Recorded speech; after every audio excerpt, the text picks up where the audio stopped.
Okay, good day mga ka-airsoft, good day mga ka-bigman. Happy Saturday to all. Bigman, rolling tayo in 5, 4, 3, 2, 1.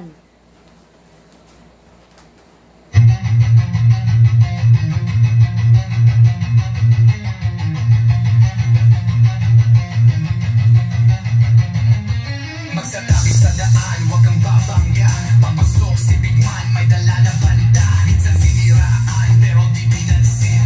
Toxic vibes, bro, di yan sa amin. Nagka-problema, bumangon pa rin. Laban lang kahit ilang saglit. Dito sa Bigman, solid ang galawan. Tunay na negosyo, hindi lang iabangan. Customer namin laging satisfied. Airsoft gear, legit certified. Service ay tunay, hindi panay post. Kahit saan ka magpunta, kami ang host. Big man, walang katulad. Gamit ay legit, laging panalo pag suka. Sniper o pistol, lahat ay fire. Kami ang top airsoft provider. Big man, walang katulad. Gamit ay legit, laging pagaman binitin siya. Laging may bago, laging legit. Big man rules, wag kang bitter, kid. Big man, walang katulad. Gamit ay legit, laging panalo pag suka. Sniper o pistol, lahat ay fire. Kami ang top airsoft provider. Kalat ang inggit, pero hindi sila makalapit. Try to copy, pero fail ang gamit. Boom, boom, pow, pag nagpaputok, parang Big Viper. Di ka mamipat ng dog, kasi sila makalapit. Try to copy, pero fail ang gamit. Boom, boom, pow, pag nagpaputok, parang Big Viper. Di kami patok-tok. Customer happy, service tight. Walang scammer, we do it right. Lift your game up, don't be a joke. Big man blazing, lahat ay woke. Big man, walang katulad. Laging on point, parang sa baril ang lakad. Crossfire, deals tighter.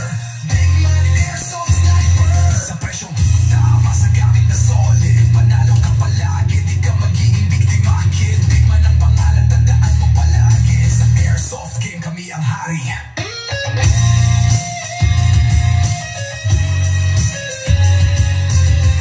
Big man, di mo kayang tapatan. Walang kaya-kaya, panalo palagi. Kaya sa Big man, siguradong real ka bossing.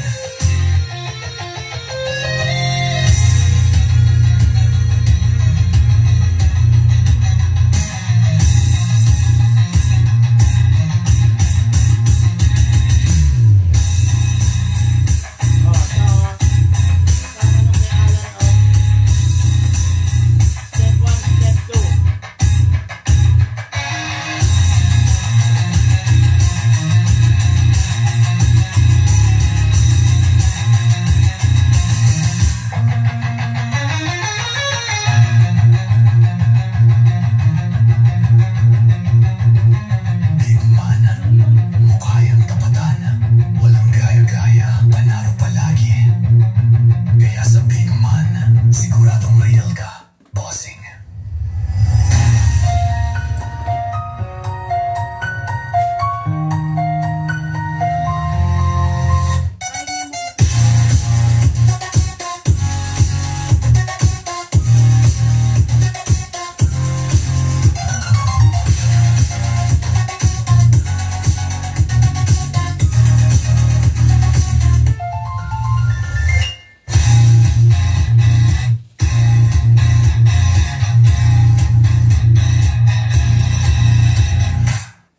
Okay, another day, another airsoft for Arca Airsoft from different province. Hello po sa inyo lahat, magandang hapon, magandang araw ng Sabado mga ka-airsoft, no?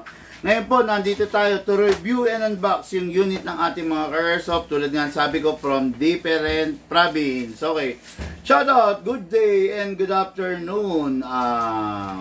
Arca Airsoft, Marvin Miranda of Sanchez, Mira, Cagayan. Hello, bossing!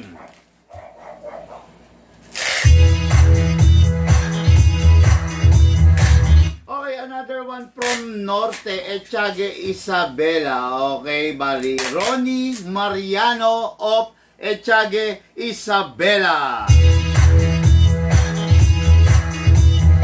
Okay, kanilang unit nandito. Penging nga akong Glock 18 para maipakita natin yung comparison. No?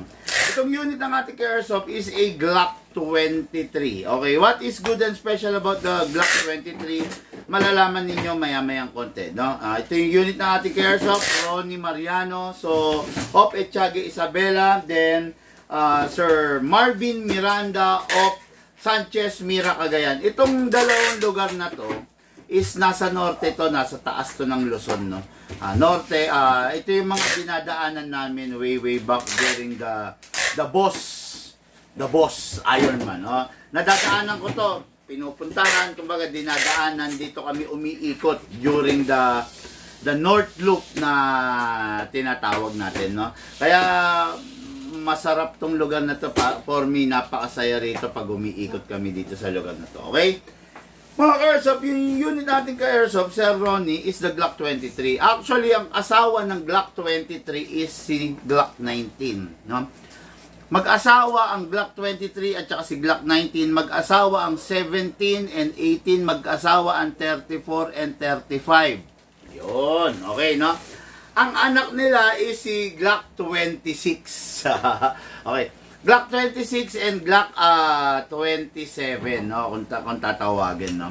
Ayan, pakita ko lang sa inyo para ano, okay. Yan. Para makita niyo yung difference, no? Ito si Glock 26, ito yung sinasabi kong anak nila. Ayan, yan. Okay? Ngayon, ito naman si Glock 23. Ayan, kung mapapansin niyo, mas mahaba siya. Pakita natin. Ayan. 'Di ba? Mas mahaba si Glock 23 kay Glock 26. Okay? Ang asawa ni Glock 23 is si Glock 19. Ngayon, ito naman si Glock 18. Ang asawa nito is si Glock 17. Ayan. Ayan, nakita nyo, di ba? So, ito yung difference between Glock 18 and Glock 23. Then, ito yung difference between Glock 18 and Glock 26. Ayan. Para makita nyo, ayan. I-ano natin. I-ganyan nga natin. Itungo natin pare-pareho. Hindi. Huwag mo nang ano yan. Ayan. Yan yung difference nila. Ayan, okay? Yan. Kita yung pagkakaiba. Yan. Ayan, nakikita nyo naman, di ba? Ayan, mahaba, mas maiksi ng bahagya, pinakamaiksi. O yan. Yan yung difference nila, mga ka-airsoft, ha. So, po kayo malilito, Glock 18, ang asawa, Glock 17, ang Glock 23, ang asawa niya, Glock 19, ang anak nila, si Glock 26 and the Glock 27. Pagpasensyahan nyo na, wala akong sample dito ng, ay, meron pala. Okay, ayan na. Ito si Glock 20, ayan. Ayan. So, ibig sabihin, mag-asawa si Glock 20, nag-asawa na si Glock 26. Ayan. This is the Glock 26 and this is the Glock 27. Ayan. Diba? Minsan na gawin natin ng no face reveal vlog to. No? Lahat ng version ng Glock. Diba? Pwede yan. No? Gagawin ko to ng, gagawin ko to ng no face reveal vlog, lahat ng version ng Glock. Para aware rin kayo, no? Para alam ninyo kung ano yung different model, different version na inilo-launch natin, okay? Shout out! Umabot sa live, sabi ni Jonathan Marilla Micor. Hello, boss! Okay, tagasan kaya, Sir Jonathan, tagasan po kayo para ma-shoutout natin yung lugar ninyo, no? O ito, shoutout, bossing, watching from South Korea, Dino Adolfo, kay, ano to? Dino Adolfo, Calasito. Hello, bossing! Okay, sabi ni Sir Jonathan Marilla Micor, shoutout, laging nag-aabang sa daily vlog mo, Sir Bigman. Thank you, bossing! Tagasang ka, bossing? Bakit ganon? Ayaw makapindot nitong tank ko. Tingin nga muna ako ng basahan.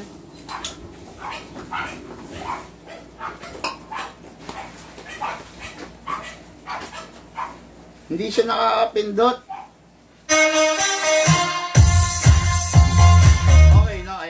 Look, tabi mo na to. Again, this is the Glock 18. Okay. Tabi mo. Baka mabagsak to, ha? Baka mabagsak. Mabasag pa. Okay, mga ka-airsoft, no? Unit ng ating ka-airsoft, Ronnie Mariano. Glock 23. Naipakita ko naman sa inyo yung difference niya doon sa iba. Okay. This is a silver edition. Meron rin tayong full black nito. Ang Glock 23 is parang Glock 18, parang Glock 35, parang Glock 26. Equipped with single fire and rapid fire.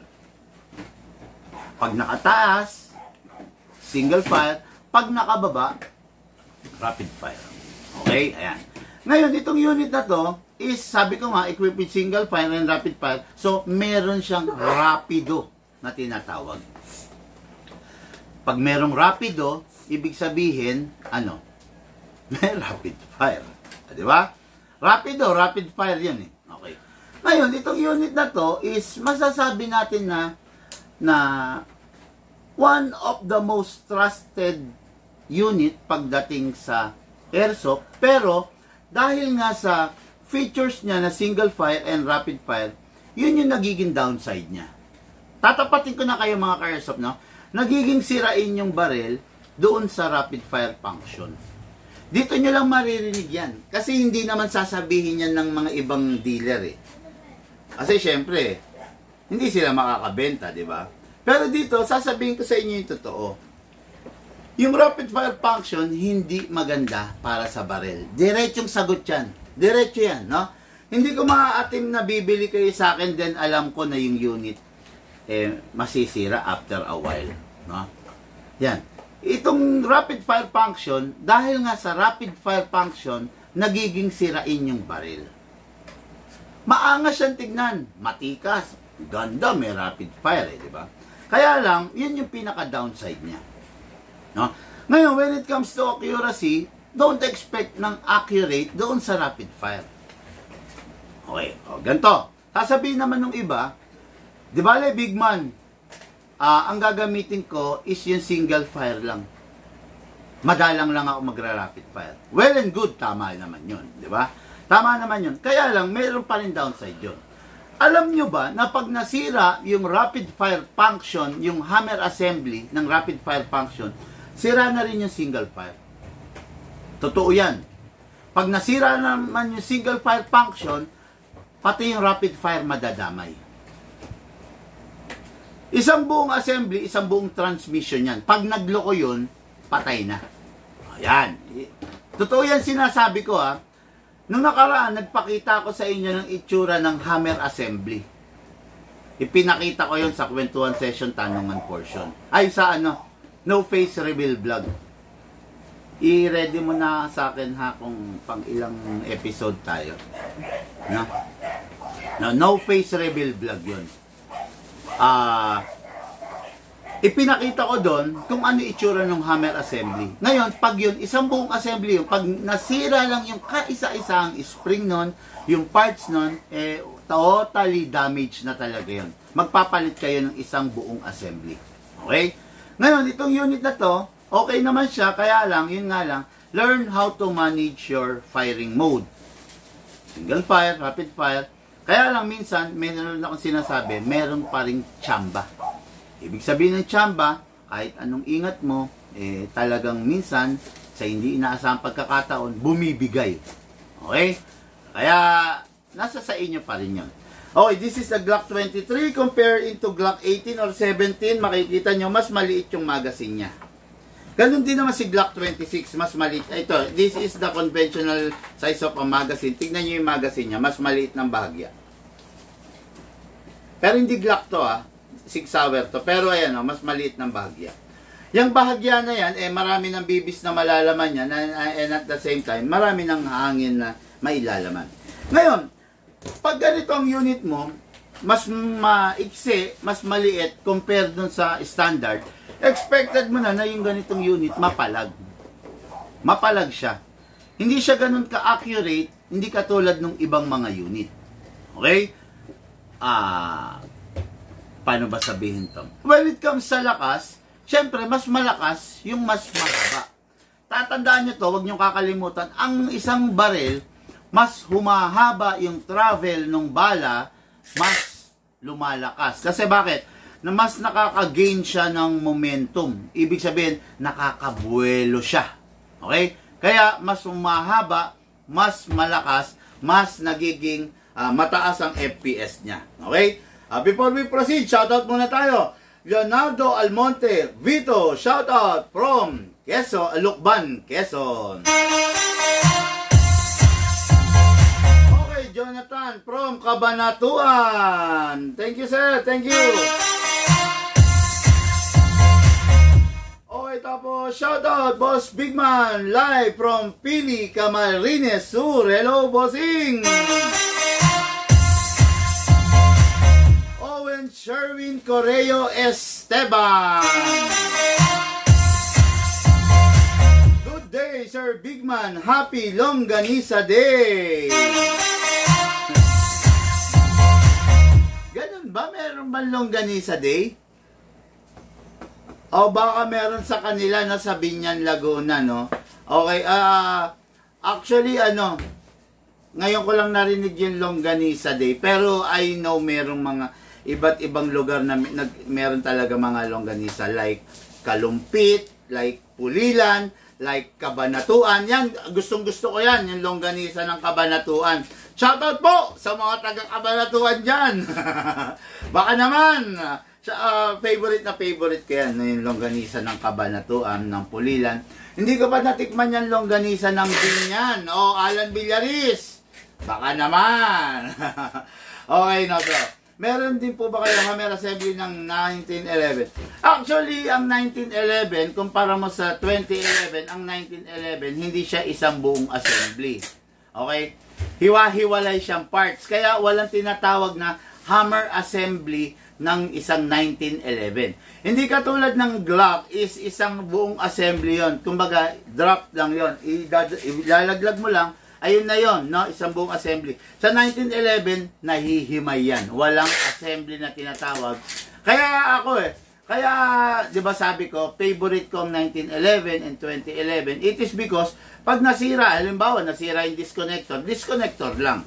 Hindi isang buong assembly ang kailangan palitan. Okay? Walang hammer assembly ang 1911.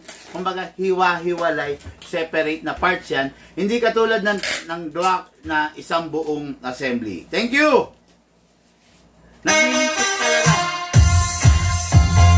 Okay, taga-san kaya ito si Sir Pelimon, Felix Berto. Sabi niya, meron kayo WM4R5 CGBBR. Meron naman po. Meron po kami niyan, no? Mag-PM po kayo sa page namin para malaman nyo yung isang buong detalye. Yung unit namin na ganyan is upgraded, not stock unit, no?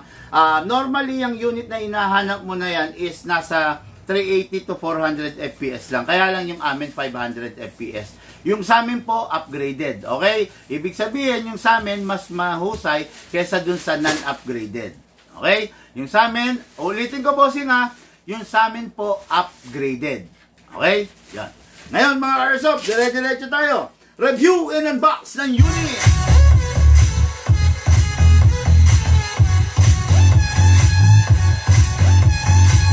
Sorry, hindi pa pala tayo didiretso kasi hindi ko pa mamaya na to. Mamaya ko na i-discuss tong isa, no? Kung ano to, kung anong lamang yan sa iba. Okay? Unahin natin to, no? Bago tayo magsimula pala, pakinggan nyo muna ito mga Airsoft.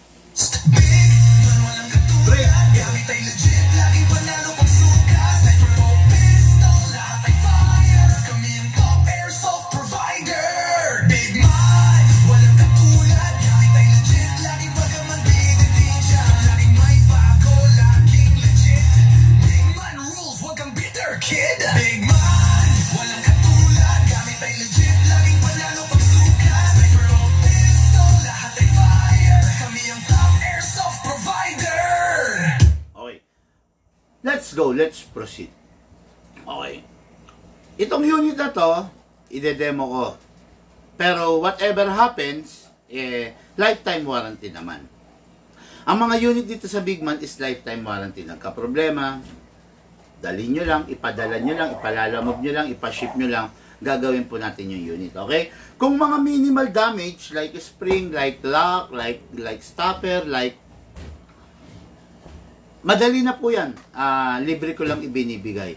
Wag lang po yung mga damage na major damage. No? Major damage yung resulta ng pagiging pabaya. Halimbawa, hindi ka nagsisilicone oil. Kapabayaan yun. So, hindi ko i-cover yung warranty. Kumbaga, hindi ko, although free yung repair, kung ano yung nasira na dahil sa resulta ng kapabayaan, hindi po magiging covered ng warranty yun. No? Ang covered po ng warranty natin is halimbawa, based on our analysis, factory defect. Covered na kagad yun. Okay? Halimbawa, hindi ka nag-silicone oil. Merong nasira rin sa loob. Hindi covered yun. Diba? Halimbawa, yung unit mo nalaglag sa 3rd floor. May nasira. Nabasag. Hindi covered yun. Halimbawa, yung unit mo, inilubog mo sa tubig, nagharutan kayo, nalaglag sa tubig, o kaya nilaro mo sa tubig, may kinalawang sa loob, may nasira, may nabangas, may napatid, hindi covered yun. Diba? Hindi covered yun. Halimbawa, sinabi ko, yung unit, wag mong gagamitan ng 14 kg. Ginamitan mo ng 14 kg dahil curious ka. Hindi covered yun. Diba? Pero halimbawa, yung unit, bigla mong ginagamit mo, pak, biglang nasira. Yun, covered yun. Di ba? Covered yun. Basta hindi resulta ng misuse, covered natin ang lifetime warranty. Pero kung talagang yung unit, halimbawa, yung unit, naghaharutan kayo, nalaglag sa apoy, sa bonfire, nasunog, hindi covered yun. Di ba? Hindi covered yun. Ha? Halimbawa, yung unit, masyado kang bibo, kinalag mo, binuksan mo, nirepaint mo. Ngayon, merong mga tinamaan, hindi covered yun. Okay? Basta yung resulta ng misuse, hindi po covered. Number 1, press the valve, then spray silicone oil. Number 2, sa ilalim. Number 3, sa unit naman tayo. Sprayan sa ibabaw, kasa, ilak manually, sprayan din natin dito sa nozzle. Okay? Then release, then rest. Okay. Ngayon, kuha tayo ang gas. Tulad ng sinasabi ko, covered ng warranty, kung yung unit, gagamitan mo ng 12 kg. Alam namin, yung unit, pag ginamitan ng 14 kg, na-check namin yon, no? Kaya, halimbawa, no? Pag nagpaparepair kayo, tapos sabi nyo, hindi ko ginagamitan ng 14 kg yan. Alam namin, may mga traces, may mga technology kaming ginagawa para ma-detect namin yung 14 kg kung nagdanas ng 14 kg unit. Upside down, then press down. 1, 2. Again, nakikita nyo ha. Oops. Nakikita nyo mga ka-airsoft ha. Yung unit, ginagamit namin is 12 kg. Ganun din po kayo. Huwag nyo gagamitan ng 14 kg. Okay?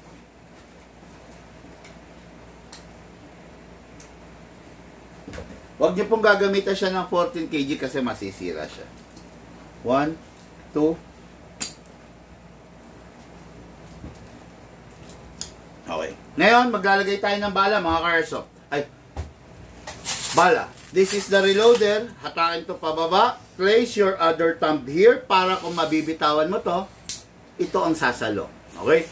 Nababasag po kasi to. Okay. Hatak. Dito po ilalagay yung bala.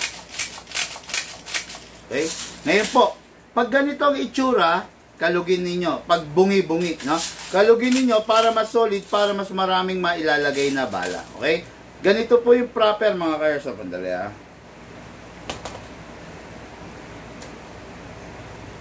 Umipit.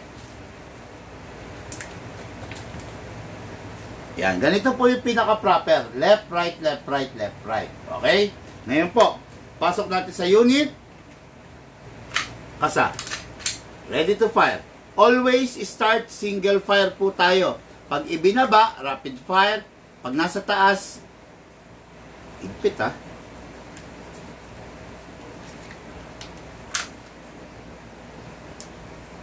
Bago pa kasi. Langisan ko muna ha. Bago pa kasi. Pasok, pasa. Ready to fire. Single fire muna. Try natin rapid fire. Baba natin to. Rapid fire. Balik natin single fire, mga ka-airsoft. Open slide kasi wala na po siyang bala. Next thing to do, release the magazine, release the slide, press the hammer by pressing the trigger. Always, kailangan ibabalik mo sa single fire. Okay? Para yung unit may preparasyon sa rapid fire na gagawin mo. Always, single fire muna. Okay? Ngayon, yung unit, bago itabi, make sure walang lamang bala at dapat walang lamang hangin para hindi mapersa, para hindi masira ang mga valve, para hindi magkaroon ng leak. Pasingawin. Oh, daming laman. Nakita nyo? Nilagyan natin yan, 2 seconds lang. Bakit ganun katipid? Kasi yung unit ni Big Man, naka-fine tuning, naka-trigger job, naka-upgrade na. Kaya matipid sa gas. Pag hindi naka-fine tuning, hindi naka-trigger job, hindi ganun katipid sa gas. Okay? Unit ng ating Airsoft, Ronnie Mariano of Echage, Isabela, ready for packing. Siyempre, ready for shipping. Hello, bossing. Ito po yung unit mo. Okay, next unit natin. Next unit is the Sig Sauer Modern Tactical. Okay. Merong classic na Sig Sauer. Bakit? Ano bang meron sa Sig Sauer? Okay. Ang Sig Sauer, mga ka-airsoft, ay sikat. Sikat siya sa pagiging handy. Ito yung unit na ginagamit ng mga SAP, ng mga SWAT, ng mga Special Action Forces ng US. No? Ito yung mostly ginagamit nila. It is because dun sa rate of fire niya.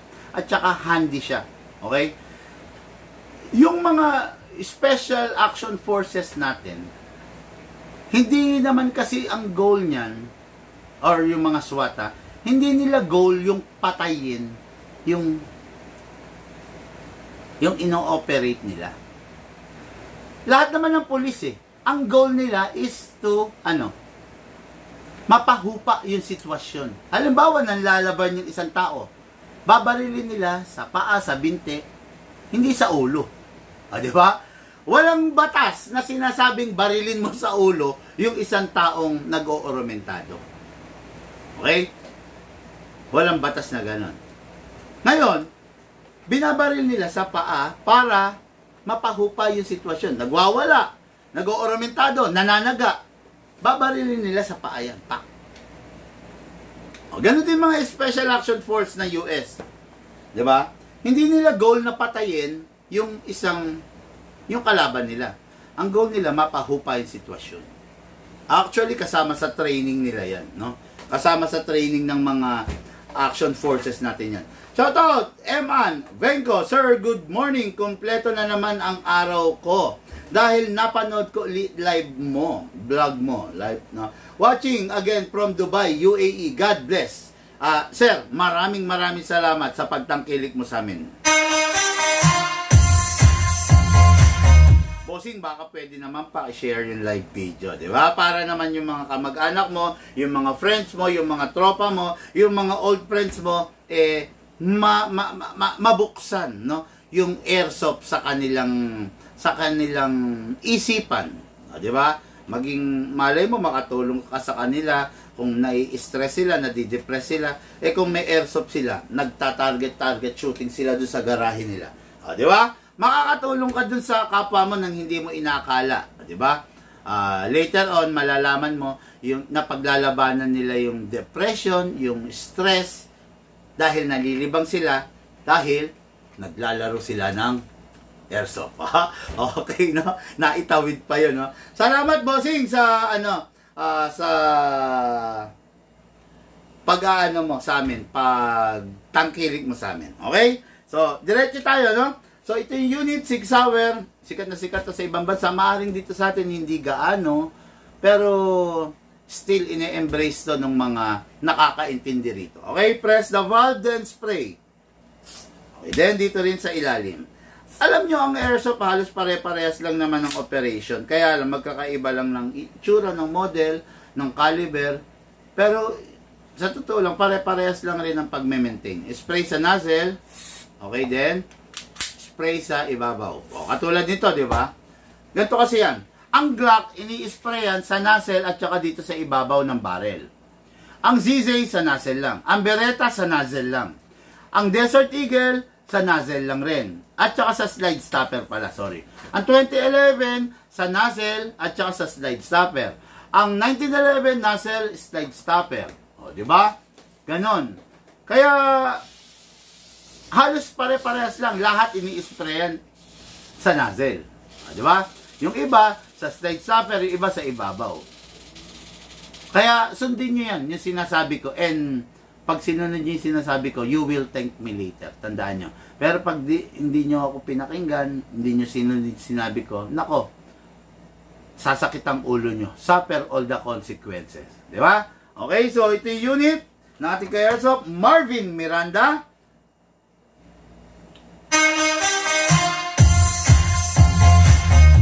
Taga Sanchez, Mira, Cagayan. Okay, lagyan natin 12 kg. Upside down, then press down. 1, 2. Okay, itong unit niya, normally hindi naka-fix outer barrel itong ganitong unit, pero ni-request niyang i-fix outer barrel natin. Pero mga ako ng block nito, look, pengi akong block nito, ng isang unit na ganito. Normally, yung unit na ganito is hindi naka-fix outer barrel. Pero ito naka-fix outer barrel. Ni-request niya, ayan o. Ayan o. Ayan, hindi. Ito, tingnan nyo ito Ayan, tingnan nyo. Ayan, kumakalog ito, hindi na to kumakalog Okay. Kasi naka-fix outer barrel na to, ha? Pero normally, hindi talaga naka-fix outer barrel to. Itong unit niya, naka-fix outer barrel, naka-fine tuning, naka-trigger job, naka-hammer protection. Ay, wala. Walang hammer protection pa, naka-hapa rubber lang. Okay? Itong unit niya is kargado na ng ganong upgrade. Kaya, mas malakas na, mas maganda na ang performance compare sa ordinary unit. Okay? Ngayon, lagyan natin ng bala. Hatakin pababa. Place your right thumb here. Okay. Mga airsoft, dapat ang orientation ng bala, left, right, left, right, left, right. Punuin nga natin para mabilang ko. 2, 4, 6, 8, 10, 12, 14, 16, 18. So, 18 plus 1, total of 19 rounds pala ang isang Sig Sauer. No? Pasok sa unit, kasa. Ready to fire. Firing!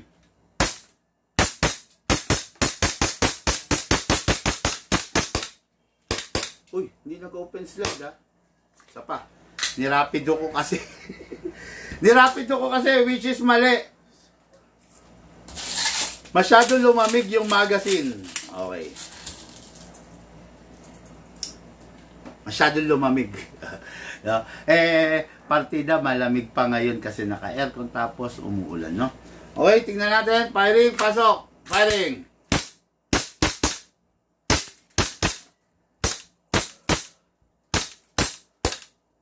Hindi siya open slide, ha?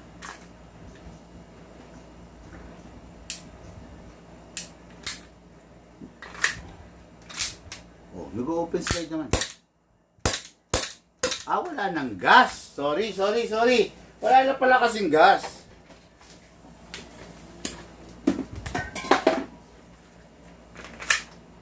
Ayun. Open slide. Lagyan natin yung bala ulit. Mga 3 hanggang 4. Firing. Open slide. Kasi wala ng bala. Open slide. Open slide kasi wala ng bala. Next thing to do, release the magazine, release the slide, rest the hammer by pressing the trigger. Yung unit, bago itabi, punasan, make sure walang mga acid ng kamay natin at walang mga langis-langis. Pasingawin. Dami laman. Unit natin ka-airsoft, Marvin Miranda of Sanchez, Mira, Cagayan.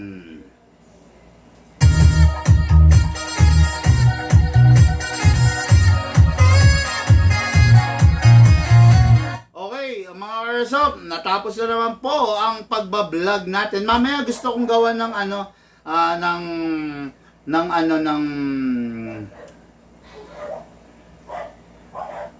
vlog ng kwentuhan session tanungan portion. Ay hindi, sa no face reveal vlog edition natin, no. Yung yung mga Glock, no, para matutunan ninyo. Gagawa tayo sa mga Glock 18, gagawa rin tayo sa mga Glock 17. Yung mga Glock na may rapid fire versus sa Glock na walang rapid fire. Gawa tayo niyan, okay? Mga airsoft, lahat po tayo nagmula sa iba't ibang larangan. Pinagbuklod, pinag-isa ng iisang libangan. Yun po ang paglalaro ng airsoft. Patid po sa inyo ng inyong lingkod, Big Man. Bago po ako umalis, syempre, mas maganda kung mapakinggan nyo to. Walang katulad, gamit ay legit, laging panalo.